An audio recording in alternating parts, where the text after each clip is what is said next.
a little bit, make an opening statement about Butler, then we'll open it up for a few questions. Go ahead. Yeah, the Crossroads weekend here, it's always an exciting game, especially taking our guys into Bankers Life. It's a great venue. The environment is almost a tournament feel. And, Butler brings, all the good qualities that they've had in their program over the last, 15 to 20 years. Laval's doing a great job with their group. They're a really tough-minded group. They're connected defensively, very good. Offensively, they really shoot the ball. They can really stretch you from three, and they do a good job of playing inside out as well through Nate and Brunk. So they have a nice balance. They have a nice rotation. You can tell their core group that's been together for a while. They got chemistry. So we expect, obviously, a heck of an opponent to be ready to play. And from our standpoint, we've had a good week, and got to keep preparing here today before we get there tomorrow. But we're excited to play. Okay, we'll start with Mike, Zach, and Andy. I guess just coming out of finals week, everybody eligible, everybody healthy, or just where's the team at coming out of this? Yeah. Well, first, finals aren't. We have some guys finishing up here today. Some guys finished up middle of the week, so we'll wait to see. But all indications are things went really well for the kids, and this has been one of the rare finals weeks where our coaching staff's been pretty pleased with our practices. Typically, this is a very tough week to sort of balance that. You have one or two guys just not there mentally. They're fatigued, they're tired. And, we had given them an extra day off in the middle, practiced late last night, so we can give them almost a day and a half. But we've had good work, and I think we're continuing to get better. We've had our full allotment of guys pretty much available now for a good 2.5 to 3 weeks, which is helping our team become better overall. We just have more guys, out there in practice, starting to get their feet under them a little bit more, and so that's been good. Practice has been a good week. You said something interesting on the radio show about how, it used to be kind of top 25 rankings were something you just tried to put to the side, that you just didn't feel like it was worth a lot till March, but a little bit of that has changed kind of since you've come to Indiana. Just maybe, do you look at them differently now? I don't look at them differently. I just think Indiana in general, our program over the course of time, I think being represented in the rankings and stuff like that was always probably a given, and right now it's probably not so much of that. And to be back in there to watch our team sort of grow up through our first 70-80% of our non-conference, to play good schedules, to find ways to win, and to be playing pretty good basketball right now, you have to feel good about that, for your group.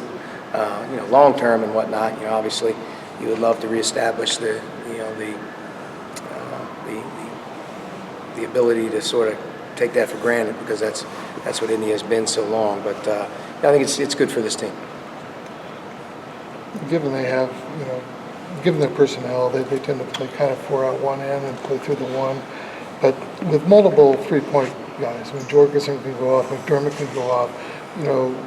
What's your approach in that regard defensively? Well, we've played a number of teams this season that are good behind the three, and deadly behind the three. Butler's team is drastically different when they make them versus when they don't make them. So clearly, I think they depend on using their skill level to make those shots, and they get good ones too. And without question, McDermott's a game changer. Jorgensen can be a game changer, and I would also put Baldwin in there as well. He's just a terrific college basketball player. He's had a great career. But for us, we have to do what we do well, and part of it's assignments and scouting. Part of it's understanding, who you're guarding and what situations you have to really be dialed in. And, the other thing is to always be great offensively where you're not turning it over. Transition is where threes usually happen. So we have to be good on offense, can't turn it over. That helps. And then be organized in the half court. I think Louisville took us, I don't know how many threes they took over the course of that game, but, clearly we did a good enough job in the Louisville game to take away some of the inside looks where some of the shots end up being challenged at the end of the clock. So you hopefully can do that as well. But make no mistake, guarding the three is priority one in this game. Okay, Peter, Dustin, and Stu. Grace Thompson's the guy you mentioned, I think, in your radio show, is being back in the flow. Is he ready to? Where is he at right now? No, he's been a slow process. He's still in what they would consider concussion protocol, and he's going through his gradual plan of getting the recommendations and the treatments and whatnot from the docs. He's being around a little bit more. He's starting to come to practice a little bit more, but he's nowhere near ready to start to re-engage in any basketball type of form. He's had a difficult time coming back from it. We're hopeful that obviously as the weeks go by and he continues to get better and better, then we can sort of see where we go with it. But right now he's still on a time to be determined deal, and we're just hopeful that Race can continue to start to be around us more and be more involved with what's going on, because it's taken him some time. Now that school's over, and he's got a little bit more time on his hands, hopefully we can spend a little bit more time, with him in the meetings and whatnot. But he's still slow and day to day. How much have you had a chance to scout Jordan Tucker, and how do you think he's going to change the dynamic of what they do? Jordan's a guy that we saw just from a high school perspective in AAU basketball quite a bit. He's got great size, great talent on the perimeter and range.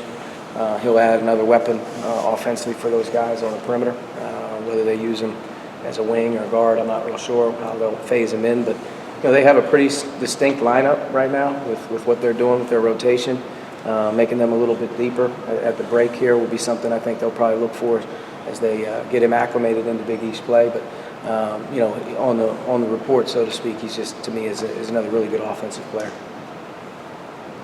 You're obviously familiar with Jordan Tucker's playing style, but just, I guess, as a follow-up to that, how difficult is it to kind of scout for a guy like that when you don't really, he's obviously making his debut, you don't know what kind of role he could have? Yeah, I mean, you just have to pretty much go on what they're doing right now and concentrate on that. And when he's in the game, you understand you're dealing with a guy that, can score the ball. He's a three-point shooter. He's more of a guard than he's anything. So, you kind of just do it as a personnel-related thing. Without watching them on film, you're not going to know how they're utilizing them. But as you watch them play and how their system unfolds on both ends of the floor, you can kind of see what they're going to be asking them to do. So we'll prepare, obviously, for him to be available for the game and ready to play. And when he's in, he's got good size, so you're going to have to put a guy matchup-wise on him that can match his size a little bit. But, it's difficult. You don't see this very often where in this type of game a guy becomes eligible. But treat it like an injury. Treat it like a guy who's been out for a while that could re-engage the team. Can you tell at all how he might change their dynamic defensively? No, I think Butler's a proud man-to-man team. And watching them play, it's Butler basketball. They're tough on the ball, very, very tough off the ball. It's a physical game inside. It's a physical game on the glass. So I would assume he'll be able to guard multiple positions and do some things that they ask their other wing guys to do. Last question, Mike. Looking at some of the guys who've won that gold jersey in practice this year, it looks like it's pretty much been Juwan and Romeo outside of the short time Jerome had it. Is that what you want, your best players to kind of be the winners of that, or do you want to see guys, maybe other guys, kind of emerging and pushing? I mean, you'd love to see it being spread around.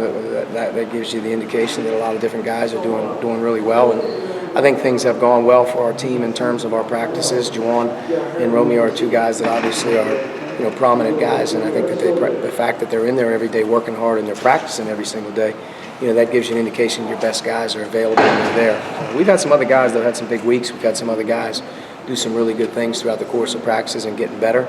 I think Cliff Moore's doing a really good job right now. Denise, although not really in the flow of the game as he was a little bit earlier, he's still continuing to progress and do some good things as well. And I think without question, Zach McRoberts has had his best week since sort of getting back. He's had a couple weeks on and off where he's sort of trying to get his game feet under him, where he's not as sort of slippery out there. And now that he's started to put some games under his belt, I thought the second half at Louisville helped him, and then this week in practice, he's really worked hard. So we're pleased with that. All right, Coach, thank you. Thank you.